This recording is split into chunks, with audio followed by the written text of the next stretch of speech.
5, Trauma. 4. Hi guys, welcome to WeLoveReclaimers. This is the first episode. In this first episode, we're going to be talking about, obviously, reclaimers. Specifically about the physical and political environment that they live in. Okay, cool. My name is Ben. You're here with Luke and Ryan. Hello. We're architecture students, third-year architecture students. And we are going to be talking about the reclaimers in Johannesburg. First, I just want to explain what reclaimers are, because reclaimers is now an international phenomenon. It's been going on for 15 plus years, and it happens when there's two specific groups interacting. Yeah. When there's a group of wealthy people who are happy to dispose of things that still have value, but then there's also a group of underprivileged people who see the value. Who see the value in the waste that's been removed, and then they go through it in whatever form it comes. It's a basic process, basically. Just collect, sort, and sell. Yeah. So in Johannesburg, what generally happens and what we generally see is these reclaimers pulling plastic dollies, going to the houses of the people in suburbs, and going through the black bins that are meant for pick it up. Yeah. And removing the recyclable materials before pick it up approaches them. Yeah. Okay. Yeah, that's cool. Thanks. But yeah, what about the political environment of the reclaimers? Ryan, could you just maybe go through the political powerlessness of these guys? So looking at the political side of things, these reclaimers, they're immigrants from Lesotho and Zimbabwe, and they look for work normally in the mines, and they come to Joburg and they find no jobs, and they get brought to the recycling industry. So they're self-employed, and they relatively will start up with a 200 rand cart, and it's a plastic dolly from the food industry fitted with the fabric bags. Do you think they could buy them first hand, or? Yeah, so these are second hand. Normally first hand will be around over 1,000 rand. Jeez. So yeah. I've also seen people doing this without carts. Yeah. Because obviously they've just entered and then they need to purchase carts. Save up and purchase. Like just a bag, basically. Yeah, just a bag. And also a woman I've now seen since COVID. Oh wow. Yeah. It must be really hard. I mean, like carrying these bags all day, every day, and I mean, even just in South Africa, the social aspect of women in our society, a lot of women aren't safe, which is really unfortunate. I mean, that must just add on to the difficulty of it. Yeah, just the political lack of protection that Ryan's chatting about now. Yeah. Yeah, and as you say about the protection, there is a African Reclaimers organization that they're supposed to be represented by, but they're not really helped in any way. They're limited to a certain point, I guess. Yeah, and they're in competition with the buyback center being Pick It Up, where this is where they bring all their waste and it gets separated and they get the sales from it. And Pick It Up, they're also trying to kind of exclude them from the recycling industry, where they're trying to do it themselves. Yeah. So they charge 50 rand to homeowners, where they can bring in their own guys to collect their waste and bring it to recycle. But they haven't succeeded in that department, so that's why they're still here. I'm glad it got thrown out, because there's like 9,000 people now working in reclaiming. Some of them work in the dumps that Pick It Up controls, but a lot of them are the ones that travel around pulling the carts. Yeah. And I mean, with these guys, I think they're just underrepresented. I mean, there's no advertising for them. So the reclaimers themselves, they have to find, all the materials, all the waste, and they bring it. They have to transport it all themselves, and they usually kind of collect up to 200 kilos of waste, where they push through to the buyback centers, normally like around 10-15 kilometers in distance. Yeah, I've also seen them wearing balaclavas. So looking at in that sense, balaclavas, it's like it links to like the criminal side of things, but the reason why they wear it is it's because of they have to deal with the smell, the bacteria that's in the waste itself, and also because of the sun and cold. They're operating just in the open, And yeah, and in terms of society, it's not really looked at in a good way. Yeah, when I started this project, I actually thought I didn't understand why they wore the balaclavas, but now it really makes sense. Yeah. And I think it's kind of links back to this whole political situation that they're not supported by any structure or any framework, and they're just kind of very alone. Yeah. I mean, Ben, can you just take us through physical reclaiming in Jersey? And I don't know, do you think that they have a silent impact on architecture? Yeah, physically they're also alone. They work just by themselves usually. Sometimes Yeah, like, in what's their groups of two. process?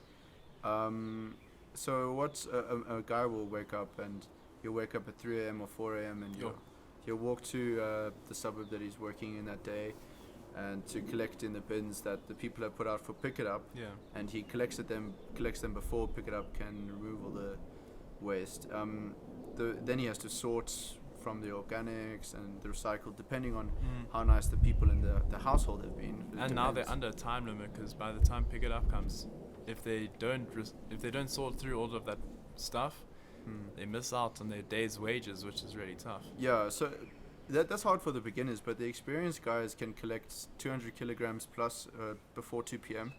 At which point they take it home and then they sort it. Yeah. And they usually finish it at 8 p.m. When do they go to the plants to go and sell the stuff? They go on Saturdays. Okay. Because then there's no trash that's being put To out that they're collect, missing yeah. out on. They either go weekly or bi-weekly, and then they typically earn 1,600 rand every 2 weeks, Sure. 800 rand a week, I mean, of that's which nothing.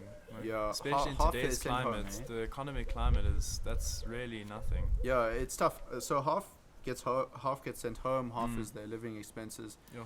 It's because they're most of them are immigrants. They're living a Goes- big life for goes to their their family. you know.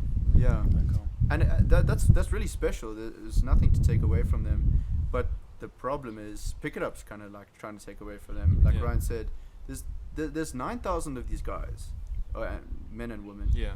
And if you institute a 50 rand levy and you take away the job of 9,000 people, you're not only taking away 9,000 people, you're taking away 9,000 people and their families. And that's a really big impact on our society today. These guys are important, more important Yeah. than we seem. So to What get do you back to your early question, like what's the architectural impact that they have? Yeah. I think the architectural impact is not so much, well, is like the impact that they have on the environment, but also the lessons that we can learn from them, because in every sense of the word, these guys are recycling. Like the carts that they pull are recycled from the food industry, the handles are made from ironing boards, and the houses they live in are made from found objects. I often Yeah. see them pulling wood that they found in nature to burn in winter when it's cold. Yeah.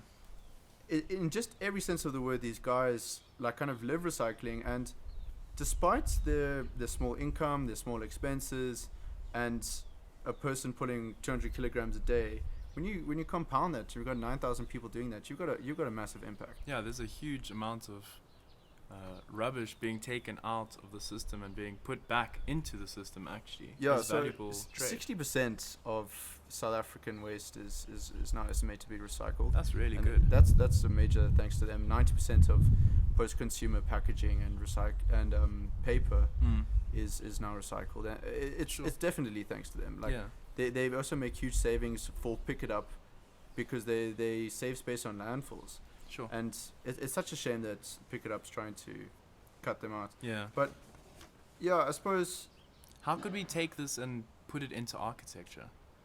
These ideas. I think it's something that Ryan mentioned before in a conversation we had. Yeah. It was we should really implement these ideas of using local materials, of reusing things, repurposing things. Yeah. That's a big one.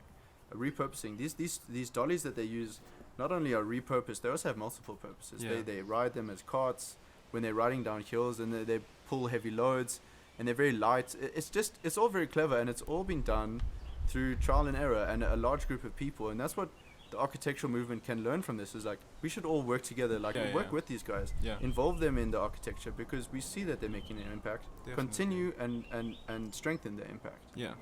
I mean, I just want to open a discussion here. How can we as citizens link politics and physical space? I mean, something that I find really interesting is Time Bank.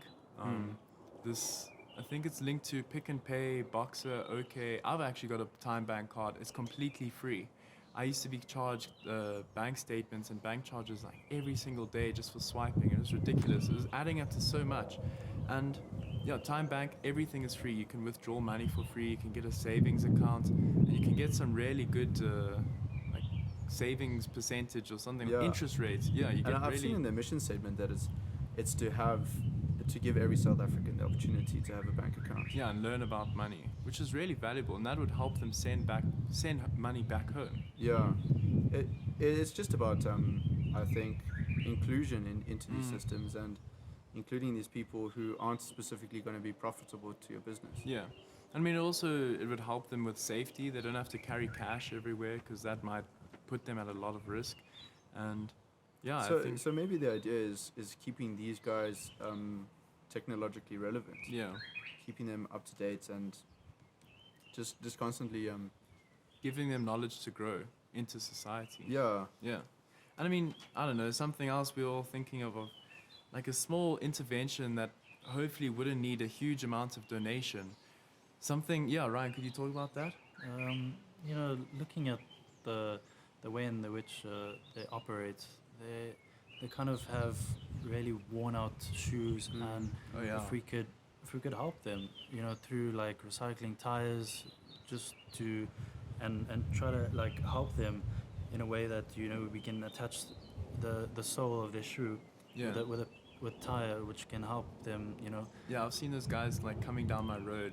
They're flying and they just have to use their shoes to brake themselves. I mean, I don't know, that sounds pretty scary. And yeah, I really like that idea, like using the rubber from an old tire, because tires are, once you use a tire to a certain point, you can't reuse it again. So breaking up those tires into small pieces, putting it at the bottom of shoes would be really valuable, I think. Yeah, I think anyway, like to help them, especially they're in the recycling industry, especially with themselves, they have to sort all the waste. And I think if we can take the lesson to kind of sort our own waste into different, you know, bags with like, you know, the materials of like paper, glass, plastic, it could just help them so much. Yeah, like just improving the perception maybe and improving their workflow. Yeah, Ben, how could we improve our perception on these guys? Yeah, it's just about communication. So as part of this project, we started to communicate these guys, like conduct a few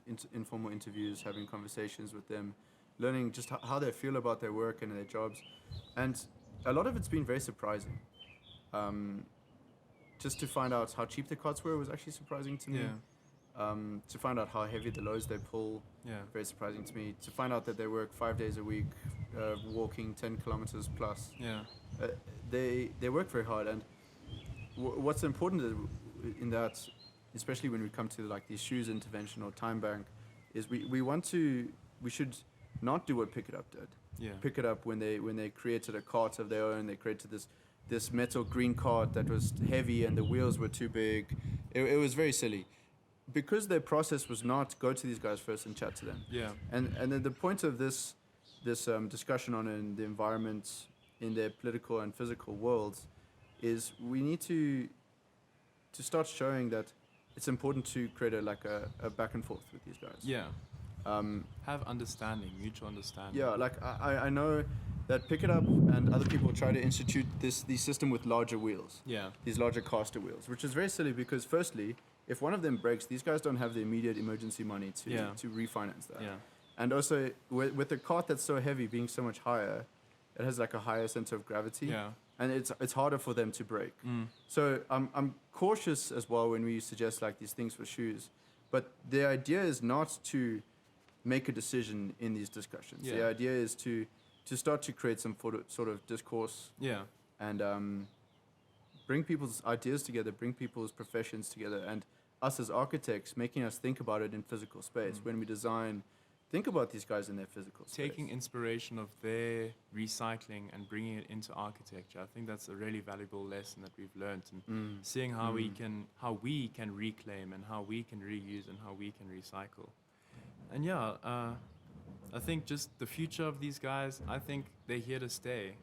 They're really valuable to our hope so. society, and the sooner we see that and the sooner we start recycling ourselves and taking the simple step of separating plastics and paper, I mean, yeah, really small thing that can go a really long way. But For me, the lesson would be to include them in the political and physical environment. yeah, definitely. Inclusion. But yeah, thanks so much. Catch us in episode 2. Thank you. Thank you.